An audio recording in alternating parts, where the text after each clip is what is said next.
اللہ ہرگز انہیں معاف نہیں کرے گا۔ وہ کہتے ہیں کہ رسول کے ساتھیوں پر خرچ کرنا بند کر دو تاکہ یہ منتشر ہو جائے، حالانکہ زمین و آسمان کی خزانوں کا مالک اللہ ہے، اور عزت تو اللہ کے رسول اور مومنوں کے لیے ہے۔ عزت اللہ اور اس کے رسول اور مومنوں کے لیے ہے۔ ایمان کے بعد کفر اختیار کریں گے تو اللہ ان کے دلوں پر مہر لگا دے گا اور وہ منافقت میں اتنے ڈوبتے چلے جائیں گے تو پھر وہ بدبختی کے عالم میں اللہ کے سامنے کھڑے ہوں گے۔ ذلت ان کے اوپر چھائی ہوئی ہوگی اور قیامت کے دن جہنم کے نچلے گڑھے میں منافقین کو ڈالا جائے گا۔ بات مانتے ہوئے بھی دوہری چال چلنے والوں کی سزا۔ رکو دو اے اہل ایمان، تمہارے مال اور تمہاری اولادیں تم کو اللہ کی یاد سے غافل نہ کرے۔ مال اور اولاد میں اتنے مت کھو جاؤ کہ مال اور اولاد اللہ کی اطاعت میں روکنے کا سبب بنے۔ یا ایھا الذین آمنوا لا تہلکم اموالکم ولا اولادکم عن ذکر اللہ۔ اللہ کی یاد سے جو غافل کر دے ایسا مال بھی وبال جان ہے۔ اللہ کی یاد سے، اللہ کی اطاعت سے غافل کر دے، غفلت میں رکھے، ایسی اولاد بھی وبال جان ہے۔ اللہ رب العزت ہمیں مال بھی ایسا دے جو اللہ کی یاد دلائے، اولاد بھی ایسی دے جو اللہ کی یاد دلائے۔ وَمَن يَفْعَلْ ذَلِكَ فَأُولَٰئِكَ هُمُ الْخَاسِرُونَ۔ جو لوگ ایسا کریں وہی خسارے میں رہنے والے ہیں۔ خرچ کرو قبل اس کے کہ تم میں سے کسی کی موت کا وقت آ جائے اور اس وقت وہ کہے اے میرے رب، کیوں نہ تو نے مجھے تھوڑی سی مہلت اور دے دی کہ میں صدقہ کر دیتا اور صالح لوگوں میں شامل ہو جاتا۔ موت کے وقت نیکیاں کرنے کا پلان مت کرو، ابھی سے نیکی کرتے چلے جاؤ۔ حالانکہ جب کسی کی مہلت عمل پوری ہونے کا وقت آتا ہے تو اللہ کسی شخص کو ہرگز مزید مہلت نہیں دیتا۔ سورہ تغابن 64 سورہ آف دا قرآن 18 آیات ہے، 2 رکوعوں پر مشتمل ہے۔ تغابن غبن سے ہے، یعنی چوری چھپے کسی دوسرے کا حق مار لینا۔ چوری چھپے ایک دوسرے کے حقوق، مال اولاد سے ہو یا دوسرے کے حقوق مارنا، اس کو کہا جاتا ہے۔ مارنے کی کوشش کرنا یا مارنا دونوں بھی اس میں شامل ہے۔ وہی اللہ ہے جس نے تم کو پیدا کیا، پھر تم سے کوئی کافر ہے کوئی مومن۔ اللہ نے زمین و آسمان کو پیدا کیا، تمہاری صورت بنائی، اس کے پاس ہر چیز کا علم ہے۔ جو کچھ تم چھپاتے ہو اور جو کچھ تم ظاہر کرتے ہو سب اس کو معلوم ہے، اور وہ دلوں کے حال تک کو جانتا ہے۔ تم سے پہلے لوگوں نے رسولوں کو جھٹلایا جو کھلی کھلی دلیلیں اور نشانیاں لے کر آئے تھے، انہوں نے منہ پھیر لیا، تب اللہ بھی ان سے بے پرواہ ہو گیا۔ اگر تم منہ پھیرو گے اللہ تعالیٰ سے، پھر اللہ بھی تمہیں چھوڑ دے گا، اللہ تعالیٰ پلٹے گا نہیں۔ شرط کیا ہے؟ تم پلٹو تو پھر اللہ تعالیٰ پلٹے گا۔ تم ایک ہاتھ آؤ میں 2 ہاتھ آؤں گا، تم چل کے آؤ میں دوڑ کے آؤں گا، تم دل میں یاد کرو میں اپنے دل میں یاد کروں گا، تم ایسی محفل میں یاد کرو تو میں بہتر محفل میں تمہیں یاد کروں گا، لیکن شرط ہے کہ تم آؤ پہلے۔ منکرین نے کہا کہ وہ مرنے کے بعد دوبارہ نہ اٹھائے جائیں گے۔ ان سے کہو کہ میرے رب کی قسم تم ضرور اٹھائے جاؤ گے۔ جب اجتماع کا دن وہ تم سب کو اکٹھا کرے گا، وہ دن ہوگا ایک دوسرے کے مقابلے میں لوگوں کی ہار جیت کا۔ آیت نمبر 9 میں جو بتایا گیا ہار جیت کا دن، وہ دن ہوگا۔ دنیا میں جو ہار جیتوں کے پیچھے پڑے ہوئے رہتے وہ ہار جیت نہیں ہے، اصل ہار جیت وہ ہے جو آخرت کے دن کامیاب ہو گیا اور اپنا ٹھکانہ وہ جنت بنوا لیا، اور جو آخرت کے دن ناکام ہو گیا وہ ہار گیا۔ جب اجتماع کے دن تم سب کو اکٹھا کرے گا، وہ دن ہوگا ایک دوسرے کے مقابلے میں لوگوں کی ہار جیت کا۔ جو لوگ ایمان لائے اور نیک عمل کیے انہیں اللہ جنتوں میں داخل کرے گا، جنہوں نے ہماری آیت کو جھٹلایا وہ دوزخ کے باشندے ہوں گے۔ اللہ رب العزت ہمیں بات ماننے والوں میں شامل فرمائے۔ رکو دو، کوئی مصیبت کبھی نہیں آتی مگر اللہ ہی کے اذن سے آتی ہے۔ ہر صورت میں یہاں پر تقدیر پر بھروسہ کرنے کا ذکر کیا جا رہا ہے، ہر مصیبت پر صبر کرنے کا حکم دیا جا رہا ہے۔ اللہ کی اطاعت کرو اور رسول صلی اللہ علیہ وسلم کی اطاعت کرو۔ اگر تم اطاعت سے منہ موڑتے ہو تو ہمارے رسول پر صاف صاف حق پہنچا دینے کے سوا کوئی ذمہ داری نہیں ہے۔ پیغام پہنچا دو، خاموش بیٹھو، پیغام پہنچانے کا ذکر ہے بس۔ اب جو مان رہا ہے، نہیں مان رہا ہے، باتیں سنا رہا ہے، وہ کر رہا ہے، یہ کہہ رہا ہے، اس سے ہمیں کوئی توقع، کوئی غرض نہیں ہونا چاہیے۔ ہمارا کام ہے پیغام پہنچانا۔ ایمان والوں کو اللہ ہی پر بھروسہ کرنا چاہیے۔ تمہارے مال اور تمہاری اولاد تو تمہاری آزمائش ہے۔ یہ بات بھی بار بار ریپیٹ ہوتا نظر آئے گا۔ دیکھیں، مال اولاد آزمائش، مال اولاد فتنہ، مال اولاد گمراہی کا سبب، مال اولاد اور بیویاں اور جو اسپاؤسز ہوتے ہیں یہ دشمن ہیں، انسان کے دشمن ہیں۔ تو انہی کے چکر میں، انہی کی محبت میں پڑھ کر انسان فرمانبردار بھی بنتا ہے اور نافرمانی بھی کرنے لگتا ہے. تو انہی کی محبت کے وجہ سے اپنی آخرت بھی برباد کرنے کا سبب بنا لیتا ہے اپنے آپ کو. تو ان سے اتنی ہی محبت کرو جتنا اللہ تعالیٰ کا حکم ہے. حد سے زیادہ محبت گمراہی اور جہنم میں لے جانے کے علاوہ کچھ نہیں کرواتی. تو مومن اعتدال میں ہوتا ہے، اس کی محبت بیلنس ہوتی ہے، نفرت بیلنس ہوتی ہے، دشمنی بیلنس ہوتی ہے، ہر چیز بیلنسڈ ہوتی ہے. تو ہمیں اعتدال پسند، اعتدال پر زندگی گزارنا ہے. اجر تو اللہ ہی کے پاس سے ہے، لہٰذا اللہ سے ڈرتے رہو، سنو اور اطاعت کرو، اپنے مال خرچ کرو، وہ تمہارے لیے بہتر ہے. اگر تم اللہ کو قرض حسنہ دو تو وہ تمہیں کئی گنا بڑا چڑھا کر دے گا، وہ تمہارے قصوروں کو معاف کرے گا، اللہ بڑا قدردان اور بردبار ہے. آیت 16 میں بتایا گیا فَاتَّقُوا اللَّهَ مَا اسْتَطَعْتُمْ، تم اتنا عمل کرو جتنا تمہیں اللہ تعالیٰ نے اختیار دیا ہے. تو ہمارا اختیار کتنا ہے ہم خود جان سکتے ہیں. ہمارا اختیار کتنا ہے، ہم کتنا عمل کر سکتے ہیں، ہم جان سکتے ہیں اور ہمارا رب جانتا ہے. تو اس کے مطابق ہمیں عمل کرنا ہے. قیامت کے دن اللہ تعالیٰ کے پاس اگر معلوم ہو گیا کہ اس کی میں نے آپ کو اتنی استطاعت دیا، آپ نے کام نہیں کیا، تو پھر وہ پکڑے جائیں گے. جتنا ہمارا لیول ہے اتنا کام کرتے چلے جائیں، اور کام کرنے کے لیے ہی اللہ تعالیٰ نے بھیجا ہے. فَاتَّقُوا اللَّهَ مَا اسْتَطَعْتُمْ، مواخذہ صرف اس حد تک ہوگا جہاں تک انسان کا اختیار ہے. دوسروں کے اختیار پہ اس کا مواخذہ نہیں ہوگا، اس کے اختیار پہ اس کا مواخذہ نہیں ہوگا. آپ کا کتنا اختیار ہے اتنا ہی آپ کا مواخذہ ہوگا. اللہ تعالیٰ ہمیں اپنے اختیارات کو جانچنے والا بنائے اور اس کے مطابق عمل کرنے والا بنائے. سورۃ الطلاق 65 سورہ آف دا قرآن، 12 آیات ہے اور 2 رکوعوں پر مشتمل ہے. نبی صلی اللہ علیہ وسلم نے فرمایا ان ابغض الحلال الی اللہ الطلاق، طلاق جائز اور حلال ہے لیکن اللہ کے نزدیک سخت ناگوار چیز ہے. اللہ کو ناپسند حلال چیزوں میں اللہ تعالیٰ کو سب سے ناپسند چیز طلاق ہے. سورہ بقرہ میں بھی آیتیں آئی ہیں طلاق کی، سورہ احزاب میں بھی آئی ہے، اور تکمیلی حکم سورہ طلاق میں آیا ہے. اس رکوع میں حسب ذیل احکامات دیے گئے. پہلا رکوع، حیض کی حالت میں عورت کو طلاق نہ دو اور نہ اس طہر میں دو جس میں اس سے مباشرت کی گئی ہو. دوسرا، عدت کا زمانہ کا ٹھیک ٹھیک شمار کرو. زمانے عدت میں انہیں ان کے گھروں سے نہ نکالو اور نہ وہ خود نکلیں. چوتھی بات، جب وہ عدت کی مدت کو خاتمہ پر پہنچے تو یا انہیں بھلے طریقے سے نکاح میں رکھو یا بھلے طریقے سے ان سے جدا ہو جاؤ. اس موقع پر 2 آدمیوں کو گواہ بنا لو. جو کوئی اللہ سے ڈرتے ہوئے کام کرے گا، اللہ کے ڈر سے ہی انسان صحیح زندگی گزار سکتا ہے، صحیح راستے پر رہ سکتا ہے. اللہ اس کے لیے مشکلات سے نکلنے کا راستہ بنا دے گا. جو ڈرے گا اللہ اس کے مشکلات سے نکلنے کا راستہ بنا دے گا، اور ایسے راستے سے رزق دے گا جدھر سے اس کا گمان بھی نہ جاتا ہو. چھٹی، جن عورتوں کا حیض بند ہو جائے یا جنہیں ابھی حیض نہ آیا ہو، دونوں صورتوں میں عدت 3 مہینہ ہے، قمری مہینے. 7، حاملہ عورت کی عدت کی حد ان کے وضع حمل ہے. 8، زمانے عدت میں ان کو اسی جگہ رکھو جہاں تم رہتے ہو اور انہیں ستاؤ نہیں. 9، اگر وہ حاملہ ہو تو وضع حمل تک پورا خرچ دو، پھر بچے کو دودھ پلائے تو ان کی اجرت انہیں دو. 10، خوشحال آدمی اپنی خوشحالی کے مطابق نفقہ دے اور جس کو رزق کم دیا گیا ہو اسی مال میں سے وہ خرچ کرے.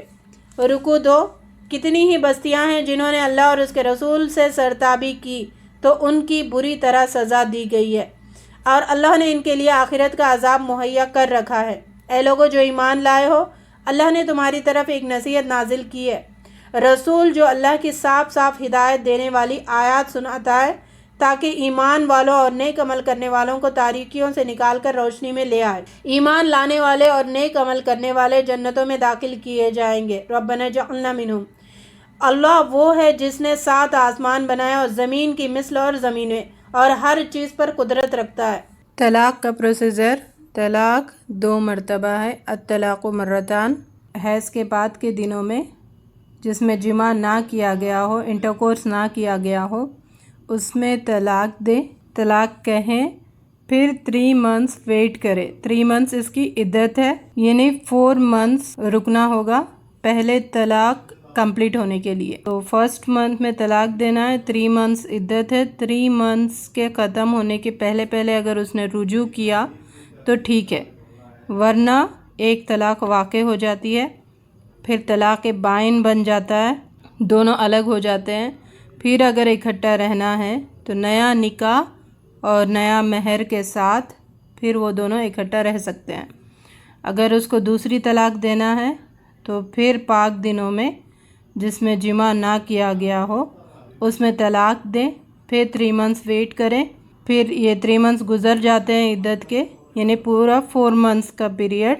تو پھر اگر اس نے رجوع نہیں کیا تو 2 طلاق ہو جاتی ہے. پھر اس کے بعد ہمیشہ کی وہ جدائی ہو جاتی ہے. ابھی پھر اگر نکاح کرنا ہے تو پھر حلالہ ہوگا. حلالہ بھی قدرتی طور پر اگر ہوگا تو ہی پھر ایکسیپٹ کیا جائے گا. یعنی اگر شوہر اپنی بیوی سے علیحدہ ہونے کا اس نے ٹھان لیا ہے تو 8 months کا پیریڈ ہے. 8 months میں پھر وہ الگ ہو سکتے ہیں. تو اللہ تعالیٰ نے پلانڈ طلاق لینے کا حکم دیا ہے. طلاق ایسی نہیں دی جاتی ہے، پلان دی جاتی ہے، پلان کر کے دی جاتی ہے. تحریم 66 سورہ آف دا قرآن 12 آیات ہے اور 2 رکوعوں پر مشتمل ہے. اولاد اور ازواج کے حقوق کے بارے میں یہاں پر ذکر کیا جا رہا ہے. اے نبی صلی اللہ علیہ وسلم، تم کیوں ان چیزوں کو حرام کرتے ہو جو اللہ نے تمہارے لیے حلال کی ہے. نماز عصر کے بعد نبی صلی اللہ علیہ وسلم کا یہ معمول ہوتا تھا کہ سب بیویوں کے گھروں میں جایا کرتے تھے تاکہ معاملات دیکھے، مطلب روزواری کیسا چل رہا ہے، سب معاملات. آپ عصر سے مغرب تک یہ معمول رہتا تھا. تو آپ سیدہ زینب بنت جہش کے ہاں آپ تشریف لے کے گئے تو انہوں نے شہد کا شربت پلایا تھا. تو آپ کو شہد بہت پسند تھا تو آپ نے مزے سے اس کو پیا. تو وہاں پر اس پینے میں کچھ دیر لگ گئی تھی. ڈیلی ایسے ہی ہو رہا تھا. تو بیویوں میں اب تھوڑا خاص کر حضرت عائشہ رضی اللہ تعالیٰ عنہ اور حضرت حفصہ رضی اللہ تعالیٰ عنہ کو ناگواری گزری. تو انہوں نے یہ کیا کہ آپ کہو آپ کے پاس آئے تو آپ کے منہ سے مغافیر کی بو آتی ہے، ایک قسم کا ایک گوند ہے جس سے بدبو آتی ہے منہ سے. تو عائشہ رضی اللہ تعالیٰ عنہ نے کہا میرے پاس آئے تو میں یہ کہوں گی آپ کے منہ سے مغافیر کی بو آتی ہے، آپ کے پاس آئے تو آپ بھی وہی کہنا. تو ایسا کیا گیا تو نبی کریم صلی اللہ علیہ وسلم کو سخت اس کا نفرت ہوئی کہ ایسی میرے منہ سے بدبو آ رہی. تو انہوں نے قسم کھا لی کہ میں آئندہ اس شہد کا شربت نہیں پیوں گا. تو اللہ تعالیٰ نے فوراً وحی نازل کی، جو چیزیں میں نے حلال کی ہے آپ اس کو حرام نہیں کر سکتے. اور پھر عائشہ رضی اللہ تعالیٰ عنہ اور حفصہ رضی اللہ تعالیٰ عنہ کو وارن کیا گیا اس میں کہ آئندہ ایسے نبی صلی اللہ علیہ وسلم کو نہیں ستانا. کیا تم اپنی بیویوں کو خوشی چاہتے ہو؟ نبی صلی اللہ علیہ وسلم کی ایک بیوی نے اس راز کی بات کو جو نبی صلی اللہ علیہ وسلم نے اس سے کہی تھی دوسرے پر ظاہر کر دیا. اللہ نے نبی صلی اللہ علیہ وسلم کو اسے افشائے راز کی اطلاع دے دی. اب اگر تم دونوں اللہ سے توبہ کرتی ہو تو یہ تمہارے لیے بہتر ہے. اگر تم نے نبی صلی اللہ علیہ وسلم کے مقابلے میں جتھا بندی کی تو جان لو اللہ نبی صلی اللہ علیہ وسلم کا مولا ہے. اور اس کے بعد جبرائیل علیہ السلام، صالح، اہل ایمان اور سب ملائکہ اس کے مددگار ہے. اے لوگو جو ایمان لائے ہو، بچاؤ اپنے آپ کو اور اپنے اہل ویال کو اس آگ سے جس کا ایندھن انسان اور پتھر بننے والے ہیں. بچانے کا حکم دیا جا رہا ہے. پیچھے بتایا گیا فتنہ ہے. اب ان فتنوں کو کیا کرنا ہے؟ خود بھی بچنا ہے، ان کو بھی بچانے کی کوشش کرنا ہے جہنم سے. یا ایھا الذین آمنوا قوا انفسکم واہلیکم نار وقودھا الناس والحجارہ علیہا الملائکہ غلیظ شدید. یہاں پہ بتایا گیا ایندھن بننے والے ہیں پتھر، اور وہ انسان اس سے بچائے اپنے گھر والوں کو جس پر نہایت تند خو اور سخت گیر فرشتے مقرر ہوئے. رکو 2.